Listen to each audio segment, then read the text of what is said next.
I love Emirichu's Anime Cafe videos, and I've always wanted to visit them myself, so when I finally booked my first trip to Tokyo, I immediately began researching cafes to book. For the months leading up to my trip, I lived on collabocafe.com and kept a keen eye on my Twitter for anything coming up. I made a video all about just how hard it was to book some of these, so if you're planning to visit them yourself, prepare yourself. First up, we have the Chainsaw Man and Sunshine City Prince Hotel Collab Cafe in Ikebukuro.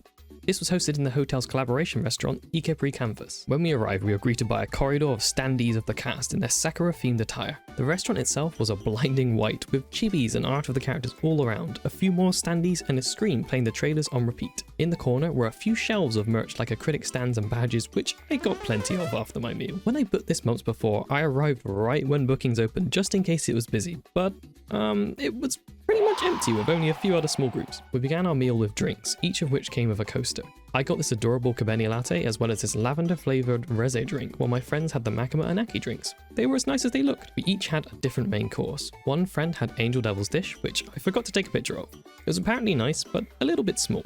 Another friend had Reza's bomb hamburger steak, which was apparently delicious, but there's also just not enough food, so they gave it a 7 out of 10. Meanwhile, I had Denji's demi-glace omurice, which came with an onion soup.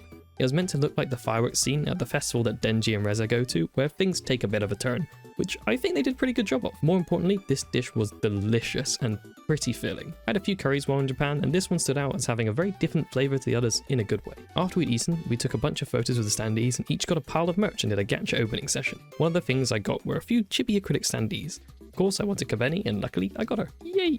Overall, I had a nice time at Chainsaw Man Cafe. The best parts were that the food was delicious and looked great, and I got to experience a proper limited time collab cafe for the first time. The merch was good enough, and it was fun to open it in the cafe. The downsides were that the food was a tad expensive, and portion size a little small, and the atmosphere was nice enough, but the sanitized pure white vibes were a little strange. I would definitely come back again for another collab here if I ever had the chance to.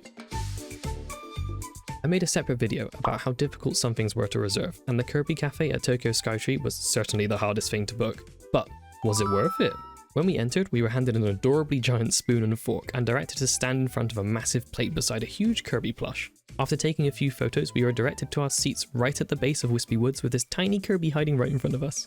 The whole cafe was gorgeous, but the food even more so. To start, my friend had the Waddle Dee Nap Time omurice. How can you possibly eat this? It is way too cute. I fancied a curry, so I had the low allergen star curry. Both dishes were delicious, though mine was a little smaller than I expected. For drinks, my friend got a strawberry olé with their choice of art on top, while I had the Star-Crossed World inspired drink, which was lime flavoured and had shaved ice and jelly on top. Both drinks were yummy and came with a randomly selected coaster, and my friend paid a little extra to keep the mug. Now, onto the desserts, which were more like the mains. My friend had the Caramel Kirby strawberry sponge cake filled with fruit jam alongside various little sweets and a glass of jelly. They said the jelly was rather dense but surprisingly refreshing, and the cake was quite light, but it was a struggle to finish it all. They aren't the biggest fan of matcha, so a point off for that, but visually it's a 10 out of 10. I had the Air Riders French toast with this tiny edible Kirby on top.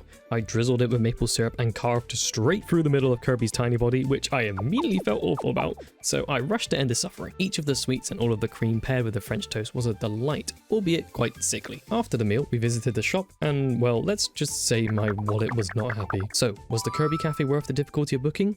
Absolutely, if not for aesthetics alone. Before I get on to the next place, let's take a quick stop at the Straw Hat Cafe in the Ghibli Museum in Mitaka. I was lucky enough to get tickets to visit the Ghibli Museum, and of course, part of the day involved a trip to the cafe. We each had a pork cutlet sandwich, which came with a random little flag. The sandwich was perfectly sized with just the right amount of mayonnaise and lettuce, but nothing too special beyond that. I also had a strawberry and whipped cream roll. It only lasted a couple of mouthfuls, but the strawberries were extremely fresh and juicy and complemented the sandwich well. By that same evening after the museum, we visited Corn, Barley, and Kichijoji for their Ghibli-inspired 5-course meal. We found this place from Emily's video and had to check it out for ourselves, and we had a wonderful time. The meal began with a choice of drinks, and we went with this imitation beer. I can't remember what the taste was exactly, just that it was very cold and refreshing with a thick foam-like layer on top. Now for the food. Each course was brought out with props from whichever film it was inspired by, along with a note explaining the inspiration. We started with a Totoro-themed salad, which was perfectly nice, nothing more than just a salad. Next came the Lapto-inspired homemade meatballs with tomato soup. This was my friend's favourite dish, and surprisingly we both agreed that the soup was actually much better than the meatballs itself. It was also at this point that I began to wonder if I could fit every course in. After we finished that, we were presented with the Howl's Moving Castle bacon and eggs, served with fresh bread. This was definitely my favourite dish. First of all, the presentation was incredible. Just take a look at Kazuha cooking up our meal. We each took a slice of thick bacon and an egg and had it atop our slice of bread. The egg was, well, egg, but the bacon was juicy, delicious, but quite fatty. Next was the herring and pumpkin pie from Kiki's delivery service, which I thought looked incredible. Instead of herring, this contained chicken to make it more appealing to most people, and I'm very thankful for it. My friend didn't quite like the pie, but I enjoyed it a lot, even though I was starting to get quite full. We both agreed, however, that the presentation was immaculate. For dessert, we returned to Totoro with chocolate truffles meant to look like soot sprites and ice cream. This was a delicious and perfect ending, no notes for this dish. To finish our meal, we were presented with a selection of teas to choose from. We both chose chocolate orange tea, which was warm, tasty, and not too sweet.